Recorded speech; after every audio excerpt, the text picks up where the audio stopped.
গরমকাল কোনো কাল হলো বে, জল না খেতে খেতে জল বেরিয়েছে। কেন পাতলা পায়খানা হচ্ছে নাকি?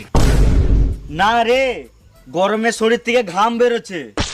ঠান্ডা কালটা আসতে না আসতে লোকে কম্বল কাতা দান করতে লাগে, কিন্তু গরম কালটা এতদিন হয়ে গেল কেউ একটা এসি ফ্রিজ কিছুই দান করলো না। একটা টেবিল ফ্যান বা হাত পাখাও তো দান করতে পারতো। এই যা গরম পড়েছে, এখন রোদে বাড়ি থেকে বেরোলে মুখের কালার নুনের কালার একই হয়ে যাচ্ছে। এই রোদে গরমে বেরোনো যাবে না বুঝলি, কালো হয়ে যাচ্ছি। তুই কবে পরিষ্কার ছিলিস রে পাচুদা?